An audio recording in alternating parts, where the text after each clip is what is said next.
Testing, testing, 1, 2, testing, 1, 2, 3.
Ready?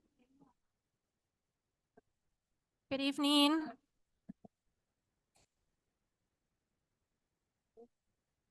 Thank you for everyone joining us today in person and online. This is Phoenix Elementary's governing board meeting on April 23rd. We are about to get started. Going to call this meeting to order at 5:15. Moving on to our tribal land acknowledgement. In partnership with the tribes who called Phoenix their home first, we acknowledge and respect the land our schools are built on. We commit to being a strong partner with any and all tribal nations who entrust their children to our schools. We are grateful and honored to be partners. May I get a roll call? Good evening. Roll call for Ms. Jessica Bueno, Here. Mr. Regional Carrillo, Here. Ms. Erica de la Rosa, Dr. Alicia Vink, and Ms. Carmen Trujillo. Present. Thank you. Thank you. We have a quorum to proceed with our board meeting. May I please ask you to stand for the Pledge of Allegiance?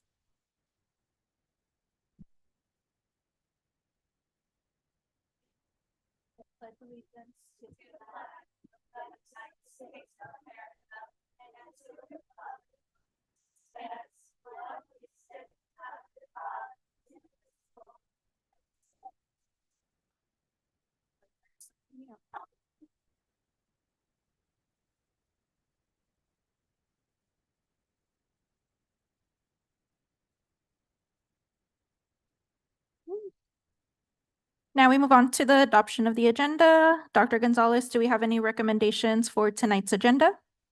Madam President, I recommend we adopt the agenda as it stands. Thank you. I motion that we adopt the agenda as is for today's meeting on April 23rd. This is Carmen Trujillo, so moved. I second. Roll call for Ms. Jessica Bueno, Aye. Mr. Regional Carrillo, Yes. Ms. Carmen Trujillo. Aye. Thank you. And with that, we will pass it over to Ms. Pettit to lead our performance today.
Thank you, Ms. Pettit, and your fourth grade class. You guys did wonderful.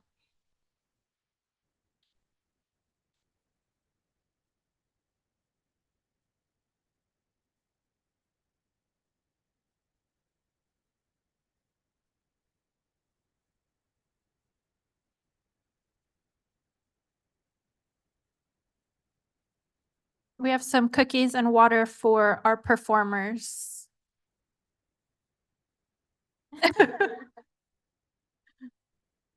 Well deserved. Thank you. Gonna move on to our awards, recognitions, and announcements.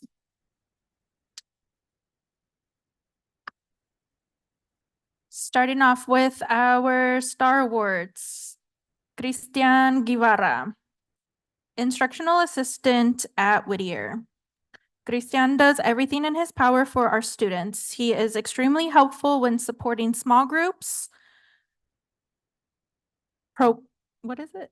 Something testing for 95%, as well as helping where he can. He often volunteers to help when he notices others struggling or unable to complete the task. He is always willing to go above and beyond with all his tasks presented to him, including subbing for classes when short-staffed. He is such an asset to Whittier. The 3 words used to describe Cristian are helpful, willing, and generous. Thank you, Mr. Guevara.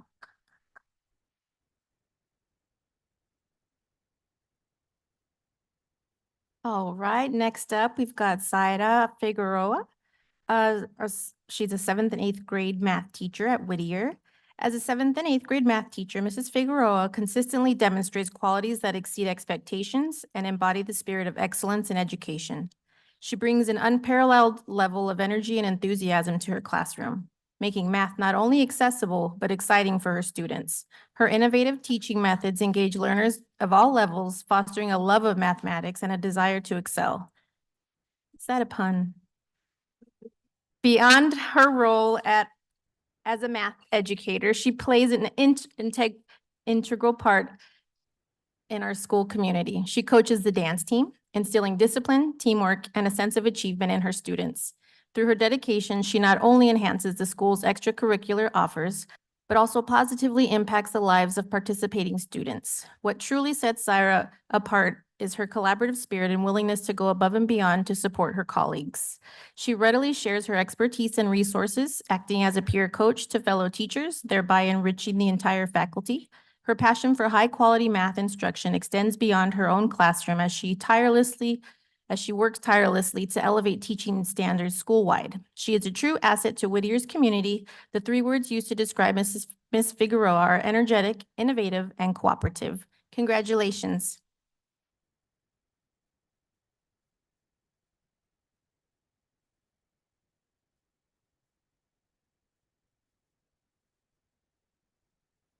Phoenix number 1 approved for the Community Eligibility Provision Program. We are pleased to announce that Phoenix number 1 has been approved to operate the Community Eligibility Provision Program.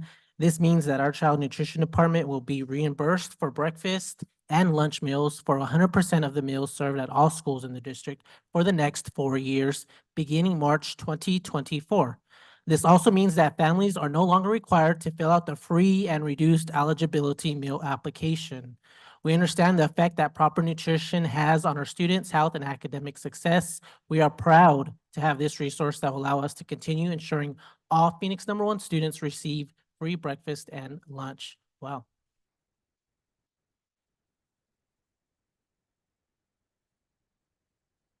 Phoenix number 1 Choral Fest. Thank you to everyone who came out to support our Phoenix number 1 students at our Choral Festival on March 27th.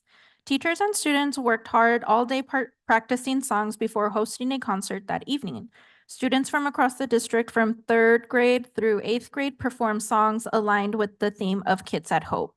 The day concluded with all 400 choral students singing together. We are so proud of our talented students and teachers. Thank you to Miss April Pettit for your tireless efforts to make the day a success.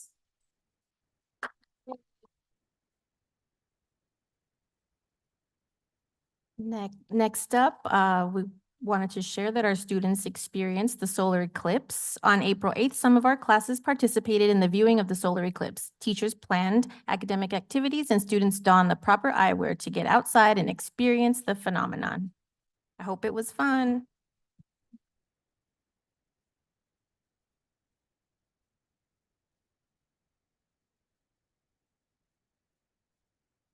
Week of the Young Child. The week of April 8th, Phoenix number one celebrated the Week of the Young Child. Preschoolers, it's hard to read looking down. Preschoolers had a fun-filled week with hands-on collaborative activities, encouraging movement and healthy lifestyles through music, food, and art. We know that children learn so much as they enjoy music, explore food and cooking, build together, create art, and celebrate their families. And there is a video.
Y bueno, miren, para muestra un botón de cómo tenemos esta comida bastante saludable, ya no nombre, ¿quién más?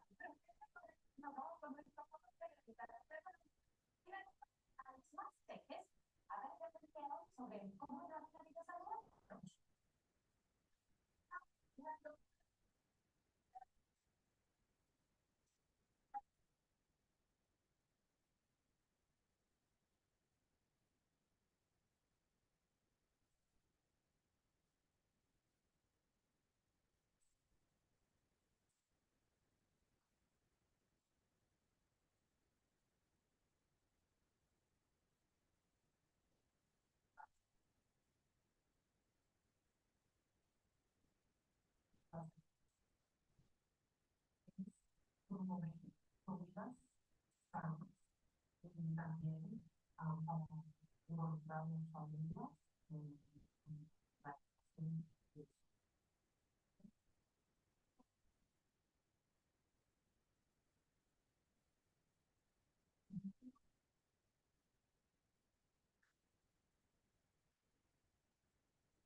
Hemos hecho la semana del niño pequeño, este es el tercer año de hacer esa celebración y cada año estamos mejorando lo que estamos haciendo con los niños.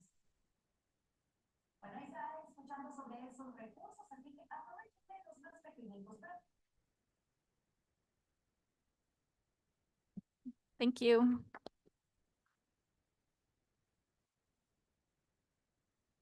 And if you're not a bilingual speaker, the video just was a summary over the celebrations around the Week of the Young Child. Principal Salazar showcased that the students were working with different foods, also inspiring their families to eat healthier. So thank you so much for that segment on Telemundo. Moving on to, we have our current event summary, Superintendent's report. Good evening, Madam President, board members, our cabinet, and our audience this evening. We are completing our state AASA testing and are expecting results back as early as May 15th for grade 3 and May 24th for the 4th grade and 8th through 8th grade students. This will allow us to look at our data as a district during our leadership retreat in the summer. As a district, we are extremely proud to have tested 99% of our students. A huge thank you to our principals and their testing coordinators and their students and their families, because we surpassed the 95% goal of at every one of our schools, with every school completing 99% testing rate. That is outstanding. Today was another great day, though, for hosting our Phoenix Reimagined Committee. We had over 40 participants, including family members from Edison, Emerson, Shaw, community partners, and local area businesses, all working together to help us find solutions to address how we can increase enrollment, how we can retain staff and students, and how we can improve achievement. We appreciate the time and thoughtfulness that they put into working with us, responding to our questions with many different ideas. Our next meeting is on Tuesday, May 14th in the Governing Board Room at 11:30. Our Phoenix One Foundation Golf Tournament is coming up this Thursday.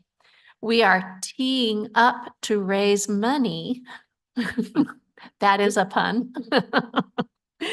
We're teeing up to raise money to support our teachers and schools with the following initiatives that our Phoenix One Foundation supports: parent and family engagement, technology in the hands of every student, and home and school engagement and cultural enrichment.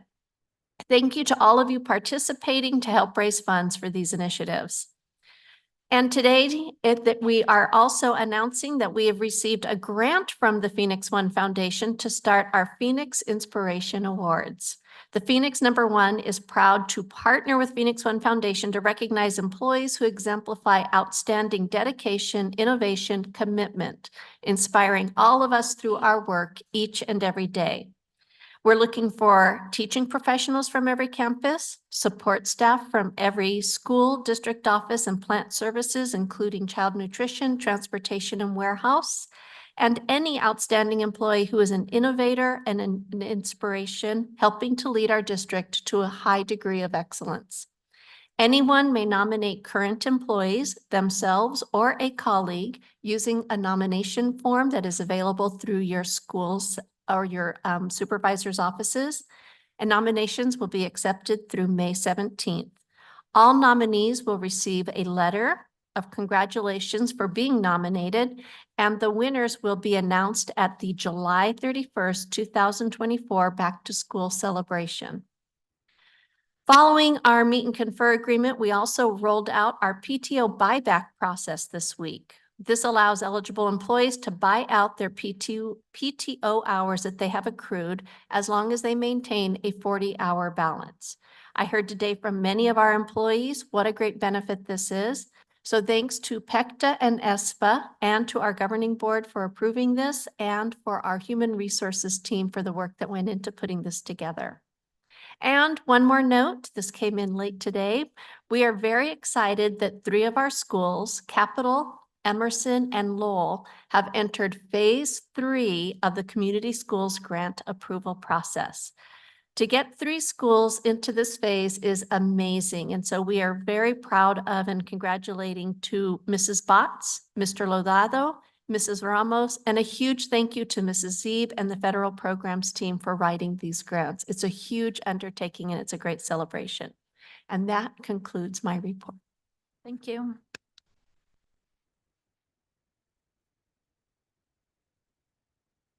And before I move on to board reports, did I miss the photo for our Star Award winners? Oh, they're not here. Okay, thank you. Any board member reports? Just speaking positively about the Art All-in House event. That was wonderful. So thank you to everyone who attended that event, purchased art to support our students and just expose them to the possibility that there is a career pathway for them in this. I was able to purchase 2. A lot of them were already chosen. My favorite one, so I'm kind of envious and mad at someone, was a surrealist art piece. And so that was taken. I'm just kidding. They know who they are. But so thank you for hosting that event and all the work that went into that event. And then there will be in honor of Earth Day, Dia de la Madre, there will be an Earth Day event at Capitol Elementary School this Friday. So all are welcome to attend. It'll be from 4:30 to 6:30. And it'll be a series of artistic performances that will raise awareness about environmental issues affecting our own backyards related to land, air, and water. There will be free food, vegan options as well. So we invite you all to attend and check that out. So big, huge shout out to Principal Baltz again, just for being open and welcoming and hospitable to partnerships and collaborations with community nonprofits. So thank you for that. And thank you to fellow artist educator Zoe Soto for supporting and welcoming in-class instruction so students can learn about Sonoran desert plants and animals, the nutritional, medicinal, and utilitarian benefits of all that. And so students will also be presenting art gallery pieces focused on the loss of something in the ecosystem. So extinction and abstraction. Thank you. Madam Chair, I have a few. I got to visit the Garfield campus last week to celebrate our parents that are learning English. It was a delight to break bread with our parent community and just celebrate their group. It's been weeks, I'm sure, and it was just a real delight to see everybody kibitzing with one another and just enjoying their time and just sharing experiences about what it's like to learn another language with students in the homes. It was pretty fun conversation. Also, this past Friday was National Volunteer Day. The few events that I attended were with the Creighton Community Foundation, put on a garden day event, and then every week on Saturdays, there's a food distribution event, so I got to participate in those. And this week I get to participate at the Arizona Latino School Board Association's Seminole Symposium. So I'm excited to do that. That's at no cost to the district. It's an event that they're putting on for school board members, and I'm excited to participate. That's all I've got. Thank you. I do not have any reports. Moving on to D, student outcome focused governance. Madam President, members of the board and our cabinet and viewing community, as well as our community that's present, we are going to start talking about the student outcomes focused governance, and President Bueno will start us off with the overview of the purpose of our SOFG framework. Thank you. Yes, so we are in the middle of implementing the student outcome focused governance framework. And with that, we always start us off with grounding before we go into our progress monitoring report. Today, we'll be hearing interim goal number 2.0, 2.1, and 2.2. So with that, we believe that student outcomes don't change until adult behaviors change. And within our governance model, there is 6 competencies that we try to align our resources with. And so with that, you will see that the framework allows us to focus on our vision and goals, values and guardrails, monitoring and accountability, communication and collaboration, and last, unity and trust and continuous improvement. Our board goals are 5 SMART goals that have a start and end date. Our first 2 are focused on early childhood literacy and mathematics. Our third goal is for our English learners. And our last 2 goals are for our middle school years, literacy and mathematics. We also have guardrails that we have implemented. They are 5 guardrails that also allow the superintendent to focus on things that are not around student achievement, but are also the priority of the board to move this district forward. And the board has also adopted guardrails 5 as well, and we will be reviewing number 3 today later on in the agenda. And with that, pass it over to Dr. Gonzalez. Thank you. And at this time, we will have some of our presenters come up to talk about progress monitoring of goal 2. And before we get started, I wanted to make sure that everyone is aware, this is data that is from our winter benchmark assessment. So you've already seen this data once in February. So we don't have new data to share in terms of where our students were performing. However, what we wanted to do this time is to take a different kind of look at the data and really take some time to dig into the different domains that are present in this assessment that students are expected to know and be able to do.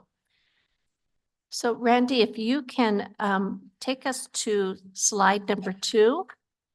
Well, we can start here. These are, again, our interim goals for our early years mathematics. And so the goal is to be able to increase first grade performance of on grade level from 34% in the spring of 2023 to 45% by spring of 2024. And then in second grade to improve performing on grade level from 25% in the spring of 2023 to more than 33% by spring of 2024. So if you look at the next slide, this is showing us our overall performance toward this overall goal 2. Goal 2 is that we're working to improve the percentage of third grade students with a pass rate on math per the AASA, increasing from 29% on August of 2023 to 54% by August of 2028. This is a long-term goal, and the interim goals are designed to be predictive of where we are going to be in that 5-year phase. So currently, and we reported this earlier in February, but we're not on track based on our benchmarking data. And so today we wanted to spend some time talking a little bit more about what the benchmarking data looks like and helping to do a deeper dive into those areas of work that our teachers and our principals are looking at. So if you look on slide 3, we've broken this down into the domains that are presented in the data that we're going to look at today. And we want to make sure people understand what domains are. Mathematics is comprised of many different functions and many different actions that help to make up the idea of mathematics. It's why it's plural. There are many different components that go into this.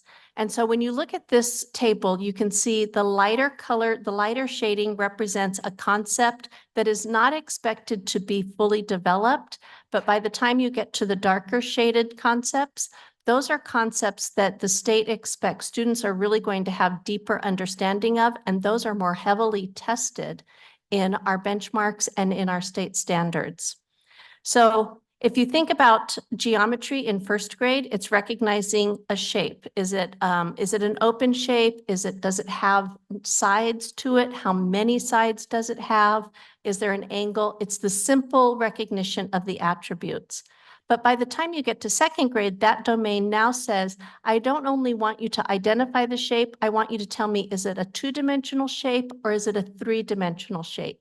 And I also want you to be able then to take, for instance, a circle and divide it into half or divide it into thirds and recognize, or into quarters, and be able to recognize that those parts are all part of a whole. When you go to measurement and data, again, you're looking at things as simple as measuring an object. For instance, I can take my phone and I can say, how many paper clips long is my phone? And students get to experiment with that, putting the paper clips along and identifying the length. Then what they would do is they would say, is the phone going to be longer than the notebook, or is the notebook going to be longer? So now they're comparing two concrete objects using that standard measurement that they've identified. The other factor that they have to work on and understand by first grade is recognizing the values of money and units of time. And they don't mean the philosophical value of money, they mean how much is a penny worth, how much is a nickel worth. So then in second grade, it's about measuring and estimating lengths of objects. So now we go from just looking at it and using something to measure it to estimating how long it will be, and then being able to place things in order of length on a number line. This also includes then representing and interpreting the data. So looking at graphs and being able to say, this has more, this has less, this has the same amount, and then working with time and money now to solve a problem. So if Jessica has 10 pennies and Reggie has 5 dimes, who has more money? And being able to solve that problem. So you can see that what happens in first and second grade, we start building on those concepts. They start very simply and then they continue on. But when you look at algebra and algebraic reasoning, This is where students are really beginning to understand notions of addition and subtraction and notions of reciprocity, which is understanding that a sentence like 4 + 5 and 5 + 4 are really the same number sentence with the same outcome. And that they understand how to solve a problem like 10 - 8 by saying, oh, that's the same thing as 8, counting up to 10. 9, 10. How much did it take to count up? It took 2. So at this stage, we do expect that students are using their fingers, are touching things, are playing with things, and really getting used to developing an understanding through concrete applications so that as they develop in their number fluency, they're developing more of that conceptual understanding of what the number represents. And we're really fortunate today to have our principal and assistant principal from Shaw, as well as one of our teachers from Garfield, who's been getting outstanding results, who's going to talk about some of the things that they're doing in their classrooms. But now I'm going to turn it over to Dr. Lloyd to talk more about what does the data that we're looking at show us about what our students know and are able to do at this phase. President Bueno, members of the board, everyone else from the community, thank you for having me here again today to be with you. I got really excited to break down these data. I know it's a different look at the data than what we've shared with you this year, so I'm hoping it's not overwhelming, but it helps you understand more of where we go once we get that big picture that we show you to help us understand where do we need to improve in our inputs and outputs to reach the outcomes that we are shooting for, because that's the purpose of getting into our data, right? Is to help make those connections very clear from the board to the district office, to the schools, to students and their families, right? We want it to be clear for everyone. So one of the ways of doing that is to look at the domains and to identify things, our inputs and outputs and the effects that they've had. So Randy, if you could please put up, perfect, yeah, for interim goal 2.0. So I just want to point out a few things here. So first, you can see that if we look at the top 2 domains in the bar charts, geometry and measurement and data is where we're lowest. Well, guess what? Guess what we have not given any instruction on in terms of weeks of instruction at this point in the year. There may have been some activities and other things, but for the most part in our curriculum, we have not spent a week of instruction on geometry and measurement and data in the first 20 weeks. Now you can see algebra and algebraic thinking is much higher. In fact, if you look at the yellow bar, which is from this year, it's the highest that it's been in the last 3 years in terms of students being on grade level and on track with algebra and algebraic thinking. And guess what we spent 18 out of 20 weeks of our first 20 weeks doing this year? Giving instruction on algebra and algebraic thinking. So that's very important for us to recognize when we're saying we're improving. It's because our instruction in that domain improved and support our students with growing. And we can see that in fact, we may need to do a little bit more to help our students retain some of the geometry and some of the measurement data, right? Because those slid back somewhat. And looking at why, what touch points we may need to add, or some of the, as we've talked about, pivot points in being able to improve in those areas to make sure that we're not sliding back and that we can continue forward in our overall improvement of students being on grade level. And if you probably don't remember, when I presented these data and are on track using the line graph before, I spoke to the fact that in measurement and data, not in measurement, in algebra and algebraic thinking, we are on track and showing that our instruction is working. So that is where, again, we can celebrate with our teachers. Look, those pieces are working. Now, what can we do to make sure that we're not losing ground in other areas? So I wanted to be able to share that to make sure, because this is important for us to do and then take to our schools and our leaders and point to the things that we are doing right to make sure that we continue in those areas to provide those inputs and outputs that are helping us reach our outcomes. I think that's all I had.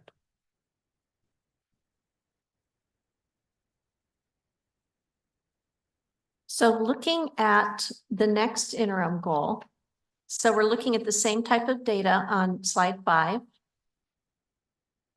This is for our second graders, and so similar sorts of patterns, and we'll have Dr. Galetti speak to what we're looking at here.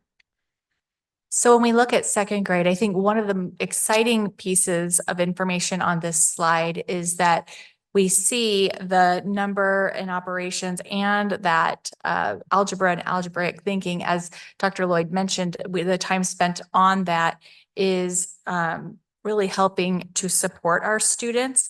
And so what we'll need to continue to do with our students is to build those hands-on experiences so that they are applying. So when we look at the number sense and the operations and the algebraic thinking, while those are considered heavier and more important standards in those at those grade levels to help support the understanding of the geometry and measurement, the algebra and number sense really help to support that in the application. So that hands-on learning when they're using the blocks and putting those together, or the shapes, and they're applying that, or as Dr. Gonzalez was mentioning, using the paper clips and counting those.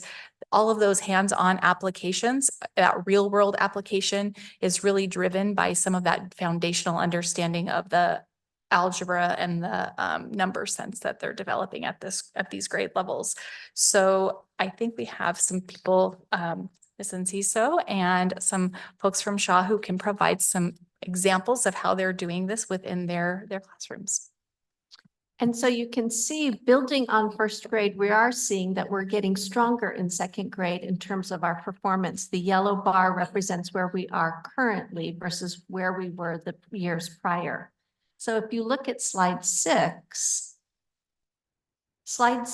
shows our overall breakdown across all of our schools. And so you can see the areas that are strongest, of course, are the number in operations with 19% as a district and 40% in algebra. But you'll also notice that Shaw is strong across the board on all of these areas. So we've asked Shaw to come up and talk about what the philosophy is at Shaw in terms of the ways in which they're teaching the mathematics, and they actually have a demonstration for us.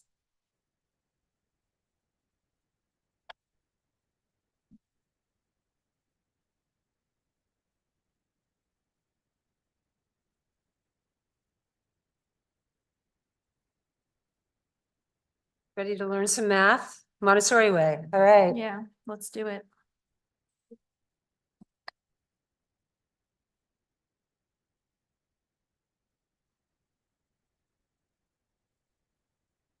Good evening, President Bueno, members of the board, Dr. Gonzalez, Dr. Ailshire, and members of cabinet. Thanks for having us tonight. It's one of my favorite subjects to talk about Montessori. So Shelley is going to do a little presentation for you tonight. But before we do that, I just want to talk about the 5 things that we identified that I think are really pertinent to the scores for Shaw. The first one is that you all of you and parents have supported the 3-year primary program at Shaw. These scores would not be obtainable without having a young child in the Montessori classroom or in any classroom. It begins very concretely in our sensorial area at 3 years old, where children are not yet learning mathematical quantity or symbol, but they're learning width, they're learning patterns, they're learning shapes, sizes. And so that's a very basic part for a young child. Our second one is that we have a very concise linear progression of mathematics, math curriculum. Many of the teachers, when they go through Montessori training, have 3 or 4 of these albums, and this is the 3-year span. So there's a lot of mathematics instruction that goes across the 3-year multi-age span. We work for mastery. A child may not move on to the next lesson until they've achieved mastery and through repetition and practice. The third one is we have multiple materials that reinforce and build strong conceptual basis. There's repetition again. There's a 3-period Montessori math lesson. There is teacher observation that are critical, assessments are immediate. And right then, we can either remediate or we can enrich. Number 4 is it's a total concrete approach to math as a bridge to abstraction. So we never give more to the mind than we give to the hand. It's never an abstraction until we get usually into upper elementary, 4th, 5th, 6th. We believe and observe that abstraction is not reached until upper elementary, and we provide a strong support for our 1st through 3rd graders with the materials for mastery learning. So I'm going to have Shelley show you 2 pieces of material. The first one is a binomial cube, and the second one is our number sets, basically. Beginning is our number sets. Yeah, okay. Can I help you?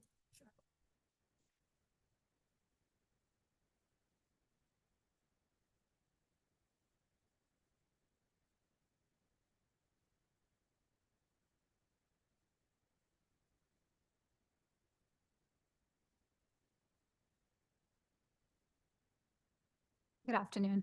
Okay, this piece of material that we are presenting today is called the bead chains. Bead chains are a visual representation of numbers from 1 to 10. It consists of a series of beads, colored beads that represent a specific quantity. What I have in my hand is a 9. Every bead bar is a different number. So from a very young age, the child is learning to count and feel the quantity. When they're counting the beads, they are touching it, they're feeling it, they're seeing how 7 is shorter than 9. So they're able to make those connections by touching and feeling these materials. Children as young as 4 years old start to work with exploring the bead chains. By physically handling and counting the beads along the chain, the young children are able to see the logical progression of numbers, and that helps in development of that number sense. So this is how this would go. We would show the child to count each bead. 1, 2, 3, 4, 5, 6, 7, 8, 9, 10. When we come to the end of the bead bar is when I find my number 10 and I place it right where it goes. Now from here, we'll go 10, 11, 12, 13. So that helps them with where do I start counting? So they're not starting again from number 1, but stopping at 10 and counting forward. The focus of this work shifts from just linear counting to skip counting when they start putting the labels at the end of the bead bars. For example, for 100 chain, this is 100 chain, this will go up to 100. As children move through elementary years, they continue to solidify the skip counting, but however, now their focus has changed to memorizing multiplication facts.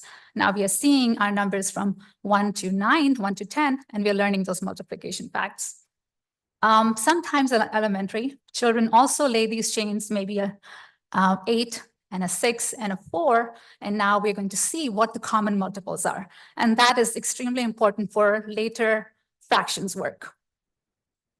Another fascinating aspect of the bead chains is that we can learn about squaring and cubing with these chains. So if I were to fold these, 1 10, 2 10s, 3 10s, 4 10s, 5 10s, 6 10s, 7 10s, 8 10s, 9 10s, 10 10s. I see that this makes a square.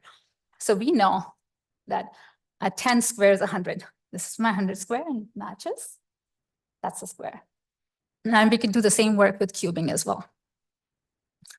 Eventually in upper elementary, the squares and cubes then are used with the same material to work with powers of numbers or exponents. So this is a great example of how Montessori curriculum has a spiral nature where children begin at 4-year-old, and we are still using similar materials to learn different concepts even at an elementary ages.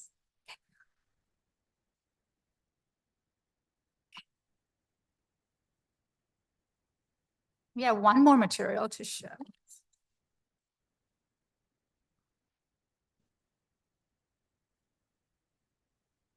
And so while you're getting these materials, you can see how this is very concrete. So it allows students to develop a real strong understanding of what the number represents, and that they're able then to carry that forward into more abstract or conceptual thinking.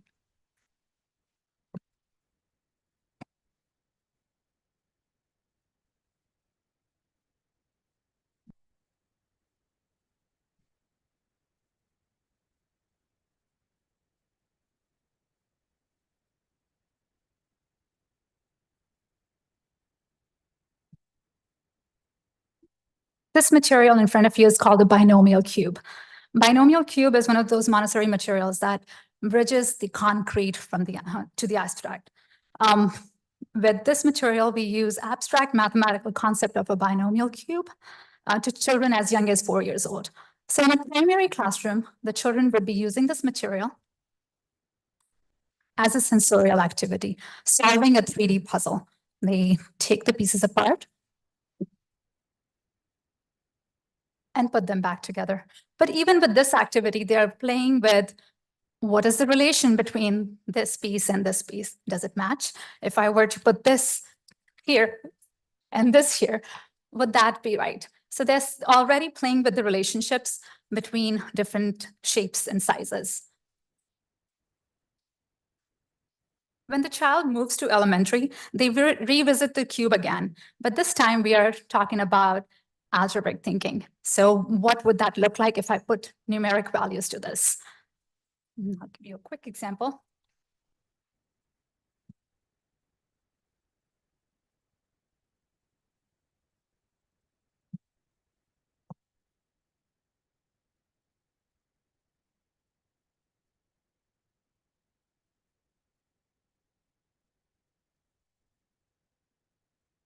Here we can see a cube. We know this is a three-dimensional shape. We know that the height, the length, and the width are all equal size. So I'm going to name it A3.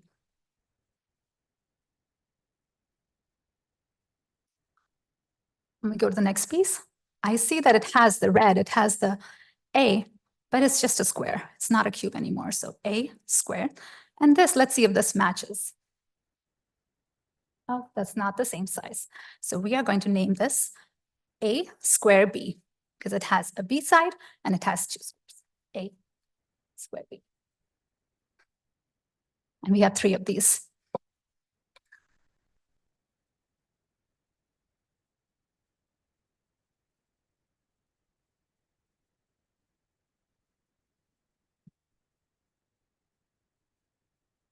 Then we move on to this piece. Here I see I have a B square again, but I want to make sure that that's the same as the A. So I check that. This is A, B square. And we have 3 of these.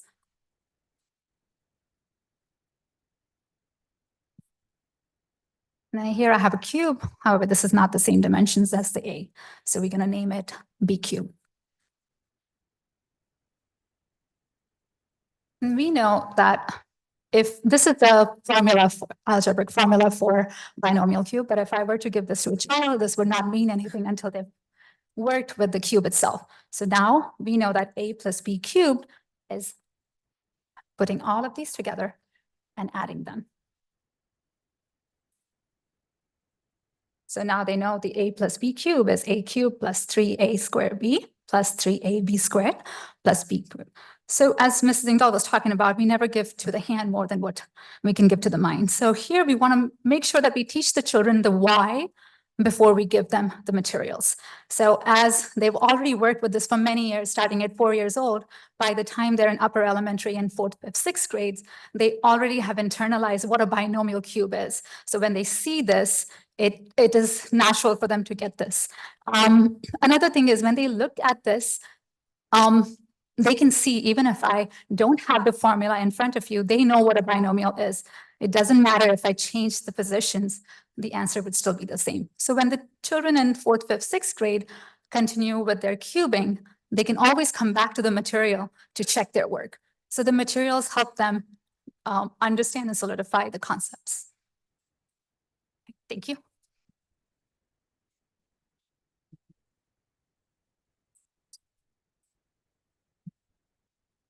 And so Sharon and I are looking at the targets that we have identified as a district. Our real-time assessments in Montessori, like I said to you, is immediate, it's ongoing, it's done through the didactic material, it's self-correcting material, teacher observation in the Montessori 3-period lesson. Instruction is always delivered in small groups or individual groups with specially designed groupings that can be same ability levels, it can be varying ability levels, learning from one another. Acceleration is enhanced by the multi-aged classroom greatly. And the iReady platform is used at Shaw as homework. This supports online test-taking strategies and prepares the children for their iReady diagnostics. Thank you for the opportunity. Questions? Any questions? No, thank you so Thank much. you.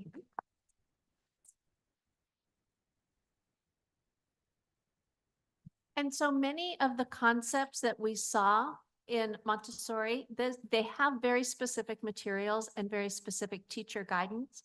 However, all of our classrooms have math manipulatives that will mimic those same sorts of experiences for students. And we encourage teachers to do more observation of student learning, to use the math manipulatives, and to get students to talk about mathematics. So when we look at second grade now, I'm going to invite Ms. Enciso, I keep messing up her name. I am so sorry.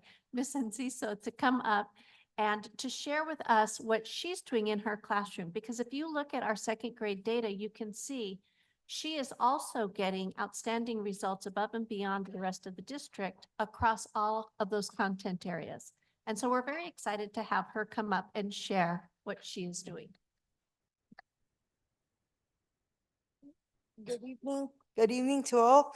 I'm just want to start off by saying I'm very fortunate to work under great leadership and to have the opportunity to work with great master teachers and coaches who have helped me develop as a first year teacher.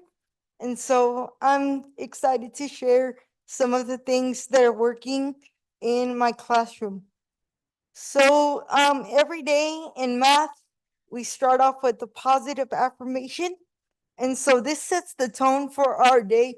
And it puts the students and myself in the correct state of mind. And we're just motivated to begin the day.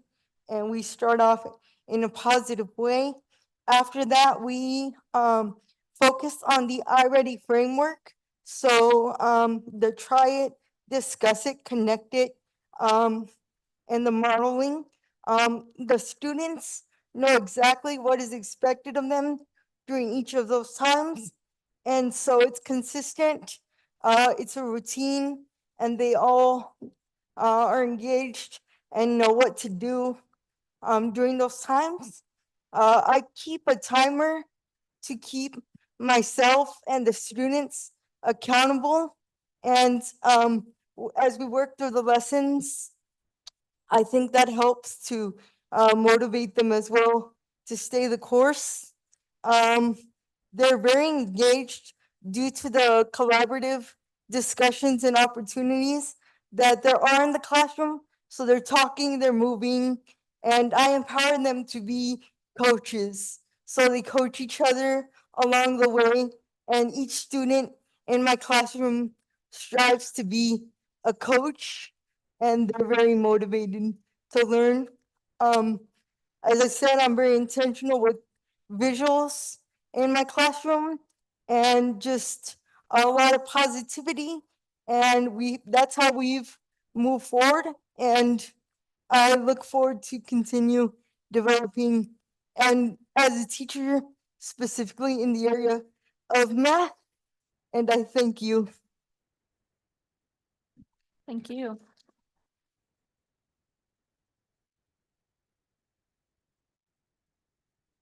Really quickly, I'd like to thank you for your investment in the classroom. I just connected with your story because I used to be a first grade teacher. I taught first grade for 3 years.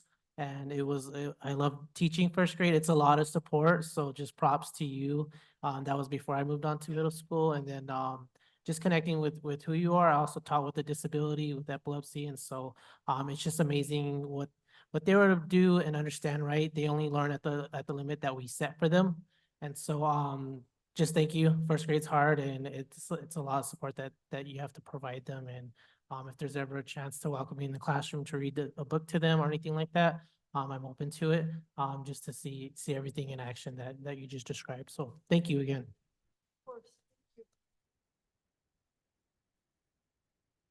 Yes, thank you for sharing and giving us kind of like a visual of like the activities that do happen in your classroom. So I'm really thankful to hear that, and we're really appreciative that you're in the classroom as well. Do we have any questions for Garfield? No? I do just want to point out one thing. You notice in both of these examples, the computer time is limited. Most of the time is instead focused on the students having their hands on touching, talking, doing mathematics. And the computer is used to reinforce strategies or to build gaps, fill in gaps that they have.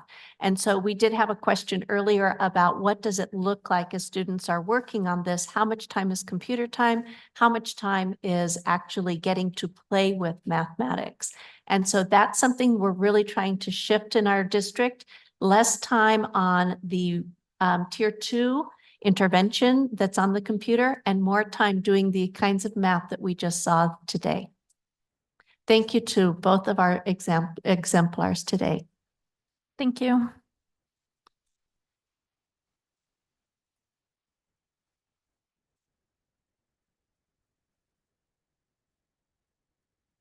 Did you have monitoring questions? Oh, you did plug them in?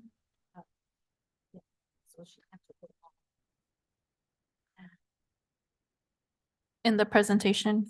I do have one question on page 7. When we talk about restructuring the support with consultants to support grade level teachers, can you help me understand what is currently happening that kind of needs restructuring?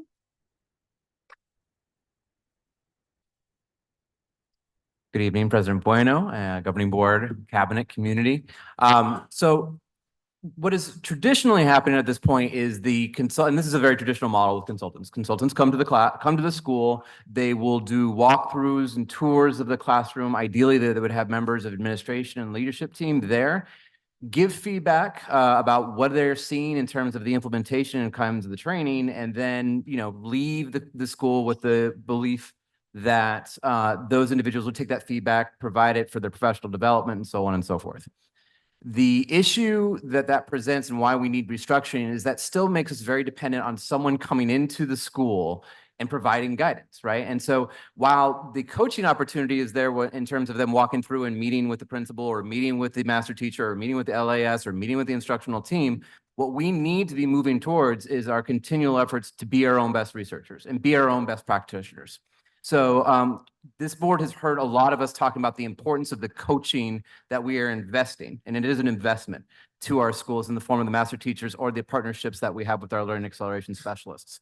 What we're looking for next year and in the years to come is to continue those contracts with those vendors, but really be able to have them strategically coaching and working with the master teachers or with the LASs themselves, so that those are the individuals that are coming back to the school with that knowledge, with that training. We also know that the feedback that those master teachers have, those principals have, that is far better received by the teacher than an outside individual coming in and saying, hey, these are the things that you're doing. I'm seeing this, I'm not seeing this. I've seen firsthand, I think we can all relate firsthand of how that can be received sometimes. Like, who are you? Why are you in my classroom? So we need to build the capacity of the people that have the relationships on a day-to-day basis with those teachers, because that's how our coaching works. It's not evaluative, it's coaching. And we're really moving to a framework of whether you're a principal, you're an IEIS, you're a master teacher, we're all the best coaches on our campus. And so utilizing those vendors and their expertise, which is very valuable, but how do we then empower those individuals that are on our campus on a day-to-day basis who have those relationships in place, and using those individuals as the coaches, as the professional development coordinators, as the people that are really driving those initiatives on the campus. And so doing a little bit of a flip of how those vendors are being used and how those consultants are being used to build that sustainability, which is ultimately the goal of having them. You don't want to have them indefinitely. You want to be able to build that sustainability. Great. Thank you for helping me understand that. That makes sense. And I can understand why that's under the what needs more attention strategy. So thank you. I don't have any further questions. Nope. Okay, moving on to approval of our student outcome focused governance progress monitoring report of board goal number 2. I motion that we adopt the report. This is Carmen Trujillo. I'll second. Vote call for Ms. Jessica Bueno, Aye. Mr. Regional Carrillo, Yes. and Ms. Carmen Trujillo. Aye. Thank you. Thank you again to everybody that came and presented. Your scores do speak for themselves, so I was very thankful to be able to understand what is happening at the different sites and even in the classrooms. So thank you. We're going to move on to board self guardrail number 3. Our board guardrail number 3 is in attaining the board's student outcome goals, the board shall not deviate from the board's operating procedures. So we do not currently have a board operating procedures manual. We did attempt to have a study session this afternoon, which we were not able to. So I will just keep on working to put this on the agenda so we can get a board manual adopted. With that, we're moving on to community communications. Do we have any online? We do not have any in person or online. Thank you. Moving on to approval of our consent agenda. I motion that we approve the consent agenda. This is Carmen Trujillo. I second. Vote call for Ms. Jessica Bueno, Aye. Mr. Regional Carrillo, Yes. and Ms. Carmen Trujillo. Aye. Thank you.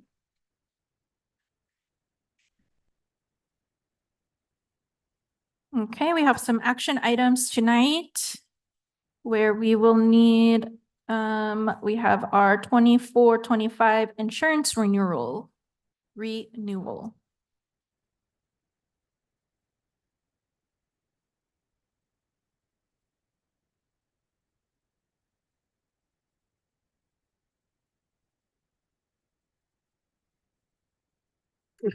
Good evening, Governing Board President Bueno, Vice President Trujillo, and other governing board members. I don't know if anybody's online or not.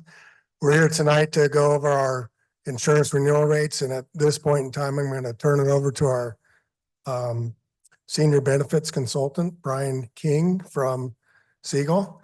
I want to do a big thanks to him and for all the work that he's done on behalf of our employees to do the best that we can do to keep the costs where they are. And I also want to have a huge thanks to Crystal Senesi, our benefits and wellness supervisor, who this is a big lift for her, and we're getting ready for open enrollment. So big thanks to them. I'm going to turn it over to Brian. Thank you very much, Dr. Bowman, members of the board. Thank you very much for having me here today. As he mentioned, we're just going to walk through the 2024-2025 benefits planning. And so we're going to start off with this slide, which basically talks about the overall approved package. And so the big piece of renewal season is your medical plan, your medical and prescription drug plan, which is fully insured through United Healthcare. Last year was under a rate guarantee as part of a RFP process. And so this was the first year outside of rate guarantees. And so we were able to work in, the past couple months through negotiations and bring this package to you for a vote. And so the United Healthcare renewal is going up 8%. And so that means all the rates are going to be increasing. The total contribution rates, I should specify, are going to be increasing 8%. And then from there, the board has actually decided, or excuse me, the insurance committee has decided to propose an increase of 5% for employee contributions for the PPO buyout plan, as well as any of the dependent tiers. So that's going to be any employee plus 1 or employee plus 2 or more. The offer actually still includes 2 free plans. So you're going to continue to have 2 free offerings to your employees, which is fantastic. And as part of this overall package was an approval of a $20 increase per payroll deduction, per month, for the dental plan. And so the dental plan has been free for a long time, many years, and it's gone untouched. And when we evaluated the dental plan this year, there was over 50% of your employees that actually do not even use the benefit at all. They have 0 claims and they don't take advantage of that offering, but it costs the district a lot of money. And so what this does by adding a $20 employee contribution allows people to elect this benefit if they want to use it. And as a result, that would reduce the burden to the district and still provide your employees with a fantastic dental offering at a still affordable price compared to the marketplace. I'm sorry, I do have a question about the insurance committee. Did we have ESPA representation on this committee? Yes. Yes, we did. Mr. John. Yes. Thank you. You're welcome.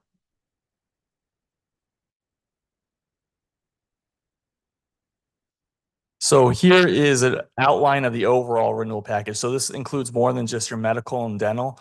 But as you can see here, it's all of the health benefit coverages that you offer as a district. And I'm just going to focus on that top piece, the annual premium summary. And what you can see, that top line is the most expensive, the biggest piece of the package, as I mentioned, that's the United Healthcare we just walked through. So that is the 8% increase, but there's actually a $60,000 invoice credit that was able to be negotiated. So the fully insured rates are going to be going up 8%, but there is going to be a 60%, or excuse me, a $60,000 credit on the invoice. And that was really just due to the structural end of United Healthcare and how they could bring the rates down or bring money back to the district without going 7% on the rates. On the Delta Dental, that is going to stay the same. So the rates are not changing. That's both your vision and your dental piece. So that's fantastic. The Symetra life insurance, the basic life insurance is increasing, and it's going from 3.8 cents, or excuse me, 3 cents per thousand to 5.8 cents per thousand. And this is still a very, very competitive benefit or rate. If you look in the marketplace, you'd be very hard pressed to get close to 6 cents per thousand.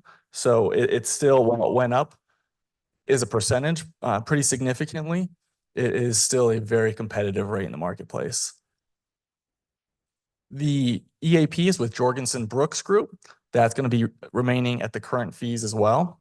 Same with your COBRA and FSA administration. Well, that's with P&A Administrative Services, and those fees are remaining unchanged as well. So all in all, when you look at the total annual premium, it's going up about 6.5% across all of your renewals.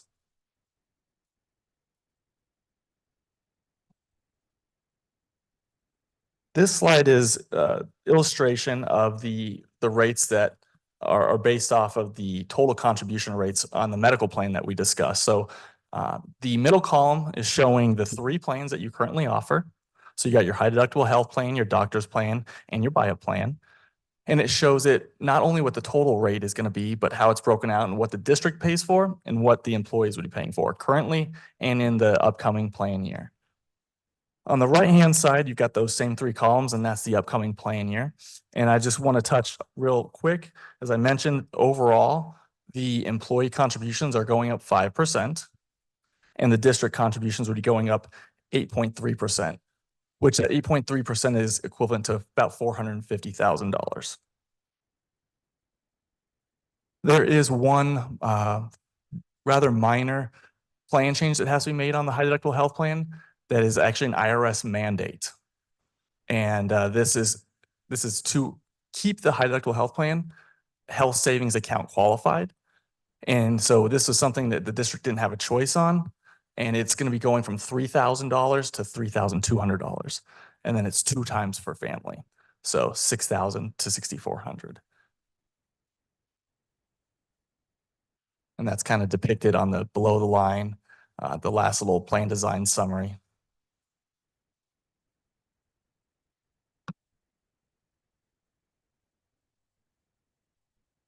This next exhibit shows the dental contributions.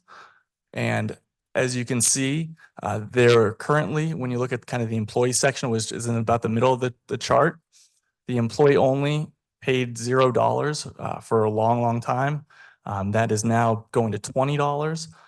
And then the employee plus 1 dependent tier is going from $38.48 to $58.48. And the employee plus 2 or more is going from $83.62 to $103.62. And again, this was done to help subsidize all of the members that actually use your medical plan. Because, you know, as I mentioned, it allows people to now elect rather than just take this free coverage that they're not using.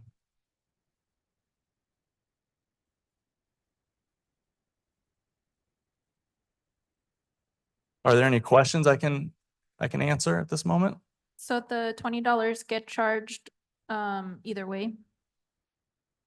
So if they use their dental, they get charged, but if they So- don't use their dental, they also have to pay the $20? Yeah, so now somebody that's not using their plan is going to reconsider, and they're going to say, well, if I'm not using my plan, do I want to spend the $20 per month for the coverage? So yeah, either way, if you enroll and elect the plan, you have that option at open enrollment that's coming up. If they elect it, then they're going to be charged regardless of whether or not they use it. Has this strategy worked in another district? Yeah, this is a very common strategy. I'd say there's fewer districts than those that offer that don't. I guess I clarify, many districts charge a contribution. You are one of the few that no longer charge or haven't charged a contribution for your dental plan. And so this is something that really puts you more on par with other districts, and still in terms of the dollar amount, less than the other districts are charging for their dental plan. Had there been any outreach and engagement around why half the staff isn't using the dental plan?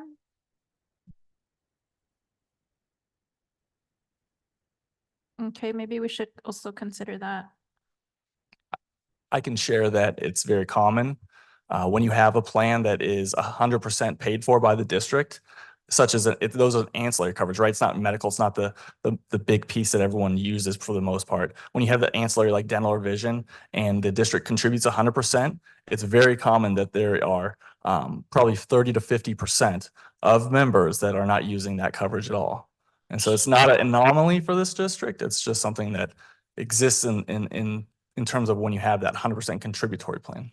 Yeah, I understand that. I just kind of want to better understand what are the barriers that our staff are facing. For example, it could be that there is no dental office near their school, or, you know, they just don't have, you know, we are short staffed. They just don't have anybody to cover their time. So that's just why I kind of want to better understand what our staff is experiencing. Go ahead. I share the same sentiments on both ends, that just understanding more so of the why, not so much how common it is, but the why. Like, are we not covering things that they're needing? What are are they using other resources we don't know about? There's just a lot behind there that I would like to be aware of as well. It's important to have the end user in mind. Absolutely. I see there's an appendix on here. Was the appendix going to be reviewed? I did not plan on going through the appendix. It's just additional detail for your reference. I can do so if you prefer. Do we have any questions? I have more questions regarding the insurance committee, so not so much on the plan. I had the same question regarding the $20 a month. If it's regardless, you know, if you use the plan or not, you're still going to be charged for it. But just I would like to know what the process looked like before these adoptions of these items that were approved on here. What does that process look like? As far as selecting this plan, did we have other plans that we looked at and this one was the best one? What does that look like as far as the insurance committee is concerned? Yeah, so we start this process back in the fall, essentially November, December. And we look at, work with your vendor, which is United Healthcare on the medical side, and look at the experience and how your plan is running. You know, what are claims looking like compared to what are the premiums that you're paying to United Healthcare? And then we look at plan options as well. So we get that renewal in, and we get that in at the end of January. And then we negotiate, we look at the plan from Siegel's perspective. We do our analysis. We look to make sure that the trend that they're using for medical makes sense, for prescription drug that it makes sense. And we also ask and kind of inquire about what new programs they're able to offer to help offset some of the costs that we're seeing on the medical trend and prescription drug trends specifically. And then we also come back and forth, right, and work on those negotiations. And as part of that, we do asked them to provide pricing for plan design changes. And that's where we're modifying things like your deductible, any co-payments, out-of-pocket maximum, all the cost share components that somebody would basically be dealing with when they go and receive a service from the plan. And in that process, it was decided that the savings generated did not merit the change that would be required. It was a rather draconian change and the savings wasn't as valuable as we thought it should be. So that was ultimately how, when we gathered, when the insurance committee was gathered and kind of weighed those changes, the decision was made that our plan offering as is still really competitive. It's a great plan offering. And if we can absorb the cost through some tweaks to the dental contribution, that the best option is to continue forward with the current medical plan offering that we're giving to the district, to the employees of the district.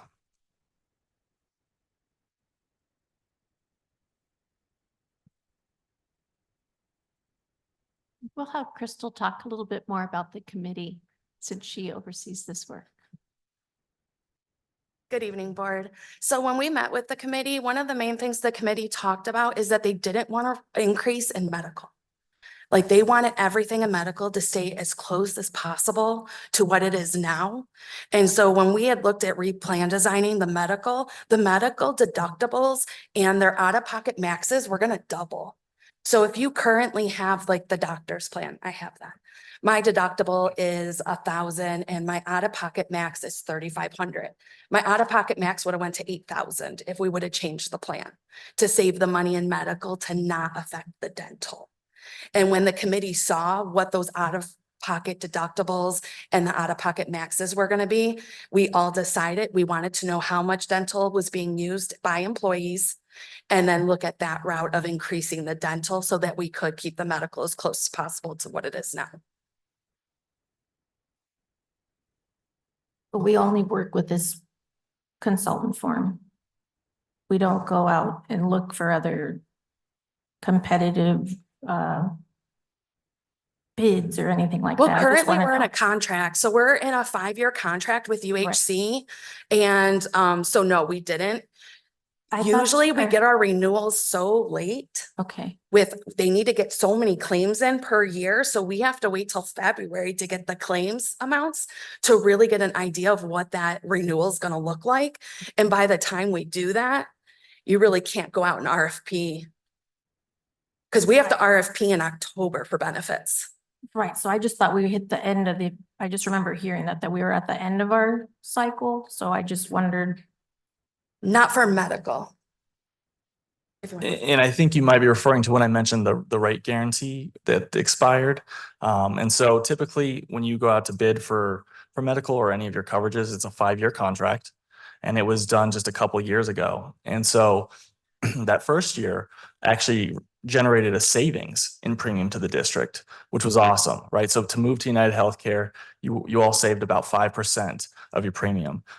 Then going into the following year, which was the previous or the existing, the plan year that we're ending on June 30th, that was in a guarantee as well. And so I believe it was a 5%. Yes. 5% rate guarantee, which is very rare to see in the marketplace on a fully insured medical plan. You almost never see someone or an insurance carrier say, we're going to guarantee your premiums for that second year. It's very, very rare. But you did have it, and you're currently, that piece of it is expiring, and going into the 3rd, 4th, and 5th year, it's going to be dependent upon what your experience looks like.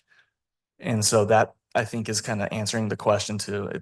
It's not the bid cycle time and the contract time is not expired. It's more that initial rate guarantee. So when you say our experience, is that like how many people use it, all the claims, all that? Yeah, thank you. Experience represents all of the claims and utilization of your members. And that is basically a dollar amount, right? So if you paid $5 million in premium, what did you spend in claims? And that experience is how that is looked. It considers, the large claimants and various utilization of service categories of inpatient, outpatient, prescription drug, all of those categories. Thank you very much. My pleasure.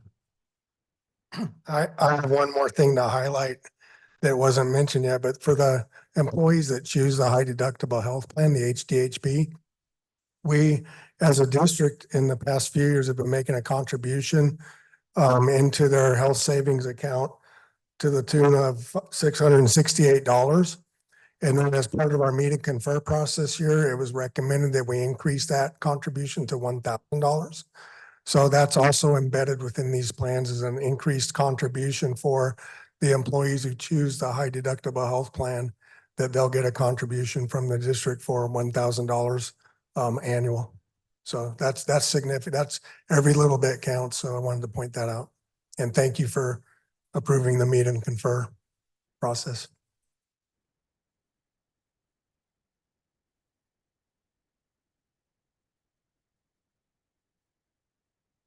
Okay. Hearing no further questions. We need to approve the insurance renewal. I motion that we approve the insurance renewal for 2024-25. This is Carmen Trujillo. I'll second.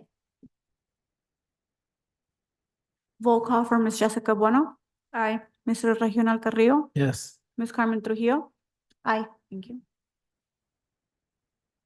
Thank you. Thank you. Thank you. We are moving on to our business audit.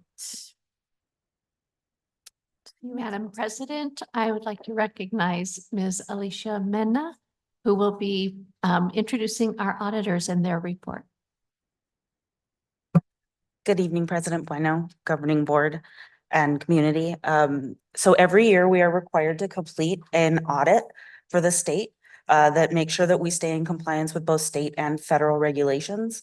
And CWDL is actually here to present what our audit findings were. So it's Dennis. Hi, good evening, Madam President, Governing Board members, Cabinet.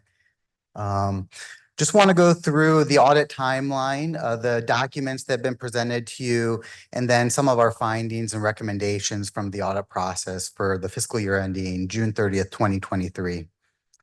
So just to give you an idea of the timeline, the process is really a year-long process. We start with an engagement letter, meeting with management to go over any key factors that we might need to know as part of our audit process. We come out to the district in 2 or 3 visits, usually around May. We do our federal programs testing and a lot of the compliance testing. And then we come out for our final field work after the AFR has been filed, either in late October, November, and then wrap up the audit late December, early January timeframe. So there's 4 reports that were provided to you, one being the annual comprehensive financial report. Basically, that's just your financial statements. The second is what's called a single audit report. Anytime a government has over $750,000 of federal spending, we need to test those federal dollars. And obviously your district has, significantly amount more than that. And so we tested 2 programs during the year and issued that report. There's a report called the governance communication, and this is just a letter we're required to give and provide to governance if there was any significant factors that affected the audit process during the current year, and I'll go through that. And then lastly is the state compliance report. It's a 26-page questionnaire that's required by the Arizona Auditor General that we file with them. So I'll start with the annual financial report. That's the big document that you would have received. An unmodified or clean opinion was given in the current year, so that's the best opinion that can be received. There was one new accounting principle that we had to implement, but it didn't have a material effect to the financial statements. And then some key pages, if you're just going to look at a few sections of the AFR, it's a really big document. First is the opinion, which is on page 1. The management's discussion and analysis, that starts on page 4, and it gives you an idea of the changes or how the numbers have changed at a high level from one year to the next, fiscal year 22 to 23 in this circumstance. The financial statements start on page 12, And then the statistical section is an additional element when you prepare the annual comprehensive financial report versus a shorter annual financial report that gives you historical trends. So historical trends on your ADM, on your revenue and expenditures throughout a 10-year period. So those are kind of the key sections to look at. The single audit report, again, we issued an unmodified opinion. There is one typo on here where it says there was no findings. There was actually one finding, and I'll go through that in the next couple pages. The district had over $34 million of federal expenditures. So we tested 2 of the programs. We usually test programs on a cyclical basis. Every 3 years, any program with around more than $1 million of spending we need to test. So this year, your big programs obviously are the ESSER program as well as Title I during the current year. This is very hard to read, but this is your single audit, and we just boxed in there the different programs we tested. Again, we probably tested around the 2 programs, the ESSER and Title I, are around 20 million out of the $34 million of expenditures spent during fiscal year 23. So there was one federal award finding. And so what I mean by that is when we test the programs, we need to review your payroll expenditures and your accounts payable expenditures and make sure that they're properly authorized and supported. There was one expenditure in the Education Stabilization Fund, that's your ESSER funds, where a purchase order was not maintained. We were just not provided with it to support that authorization. So we have to document that. The other part of the single audit report is dealing with financial statement findings. So these are findings that we feel are during the audit process merit the attention of governance. And so that's how they get reported in the single audit report. We have 2 classifications, one being a material weakness. And there's 2 factors that determine whether it's a material weakness versus a significant deficiency. So again, 2 classifications. A material weakness means that either the dollar amount is material to your financial statements, or that the internal control finding is pervasive enough that a material weakness could occur because of either the number of things that we're finding, again, or the dollar amount, how significant it is. So there were 2 material weaknesses. The first being with bank reconciliations weren't prepared on a timely manner and reconciled throughout the fiscal year. As of June 30th, 2023, there was actually a $5.7 million cash balance in a local bank account. School districts usually have clearing accounts where those monies get cleared from your local bank accounts into the county treasurer, where all of your funds should be housed. So those reconciliations weren't being done on a timely basis to identify those items and reconcile them and clear them into the county treasurer reports. There's also items that weren't maintained or that were not able to be provided, particularly with cash receipts and cash collection forms. Out of a sample of 25 receipts selected, we weren't able to be provided with any of those. So again, go into that pervasiveness, the amount of transactions that weren't able to be identified. Again, this is the support for the transactions. We were able to make sure that they were recorded properly based on the deposit slips.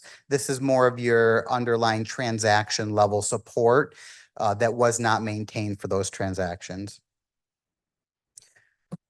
There was then 2 significant deficiencies. So again, breakdown in internal controls, but less severe than a material weakness, but still merits the attention of governance. And it's going to be the same types of things, the themes with missing records as we get into our accounts payable systems or our payroll systems. Again, you're going to see less significant where 3 out of 25 items weren't maintained to support stipends. 2 out of 25 fingerprint clearance cards were expired. So again, things that we're seeing missing documentation, but not to a pervasive level as the material weaknesses. I talked briefly about the governance communication again. Discloses that we're independent of the school district. Significant accounting estimates that are used as a routine part of making sure the financial statements are properly recorded. We provide non-audit services of compiling the financial statements based on the district's records and just noting the corrected misstatements is that we had to make audit adjustments to convert your financial statements from the AFR, which is basically a cash basis, to the modified accrual and a full accrual for governmental accounting standards. So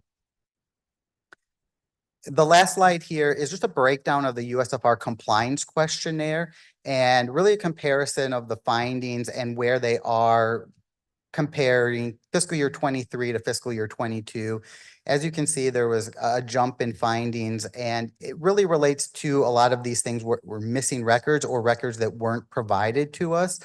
That's why you're going to see in credit cards and expenditures, 6 findings this year versus none last year. Again, missing purchase orders, missing documentation to support some of the transactions that we selected during the year.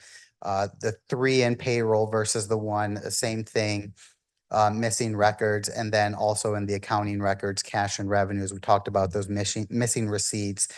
Those are the themes, the types of things that we saw in fiscal year 23 versus fiscal year 22. An obvious question here is, why did that happen? I know there has been changes in typically when we see that is you will see a jump a lot, maybe not to this extent, I would say, but you do see where you have missing records because as people transition, things are just sometimes lost. So that's the information I have. I'll open it up to any questions, and if you want any more details, we can go through them as well.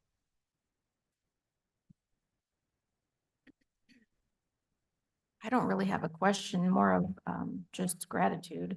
I wanted to thank you as far as the CWDL team that came out to engage with us and do this work. Mr. Corley specifically was super helpful for my understanding. I've been on the board since 2019, and this process has always been very intimidating as far as understanding everything without guidance and without, clear presentations. And with all the transitions that we were having, he was kind enough to answer all my questions. And I just am really grateful for this level of service that we're getting now as opposed to what I've experienced in the past. So thank you very much. Great. I appreciate that. I'll let him know. I don't have any questions either, except for I do understand finances. And so I guess it's just like an internal thing of how are we gonna place the systems in place needed to really record our cash systems. I know that's been an issue for us for a number of years. And I know Ms. Mena is new to our district, so I don't necessarily want to put you on the spot, but if you are already working on this, I would love to hear your solutions. I am. I've actually met with each of the departments for the findings. And we have worked on step-by-step processes to ensure that this doesn't happen in the future. As much as it is just making sure that our employees are trained, it is reaching out to the appropriate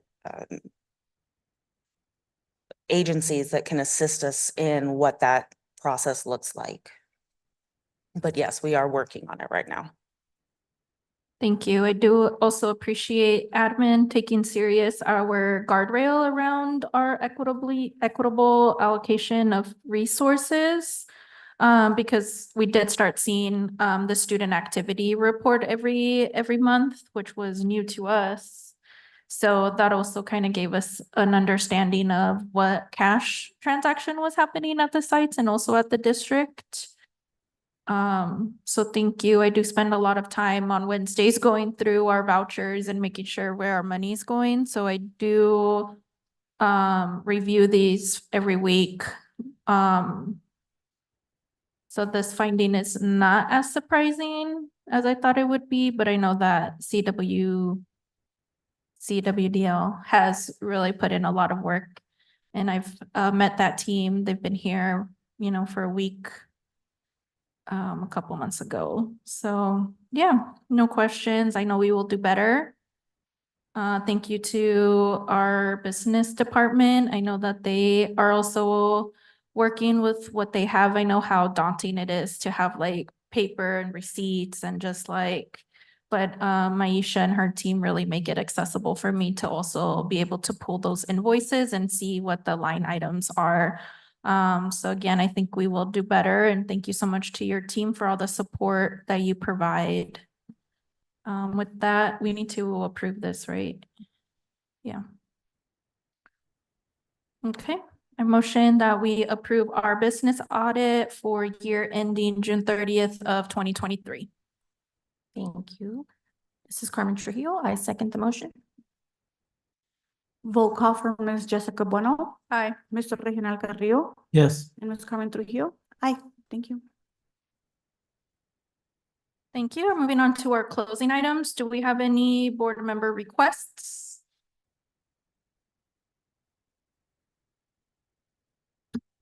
Yes, I would like an update on, well, just kind of want a heads up on the vacancies we've got to fill over the summer. So I'm not too sure if that's on our board tracker or not, but I just wanted to put that back out there.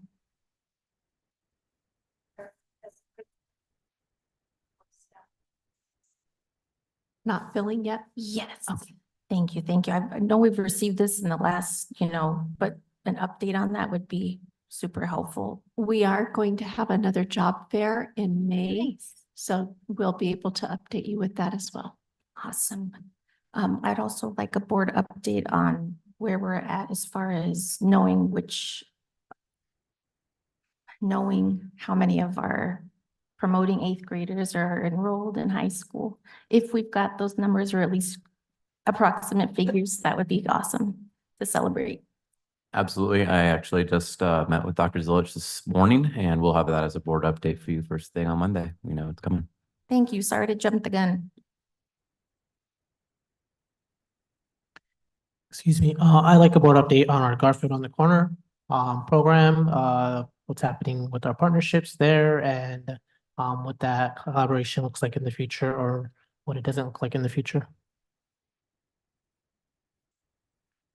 I have a request around the fingerprint clearance cards. We did see how we are out of compliance a little bit, but I also just, as we do have board policy that the board members also need their clearance card. And I've been trying for a couple of years to get mine because mine expired. So I do need to get that. So that's a request. Any other requests? Moving on to future agenda items. I have one around the healthcare open enrollment. There is a policy that the board members can also purchase insurance, health insurance through the through what we offer.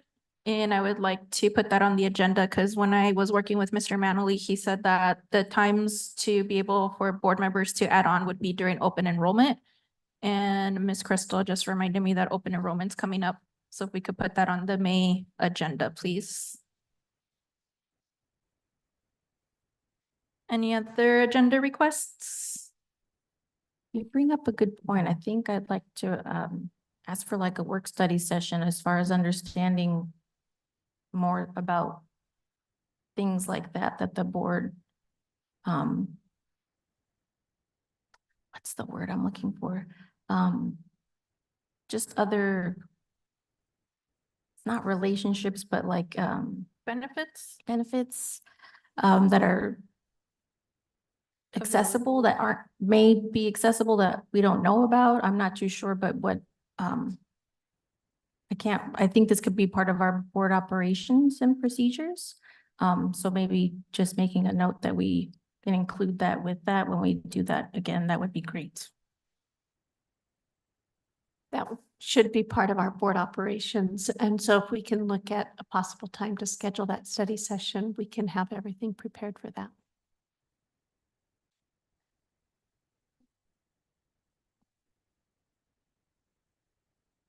Okay, moving on to adjournment. Adjourn this meeting at 7:02 p.m. on Tuesday, April 23rd. I motion that we adjourn. This is Carmen Trio. I second.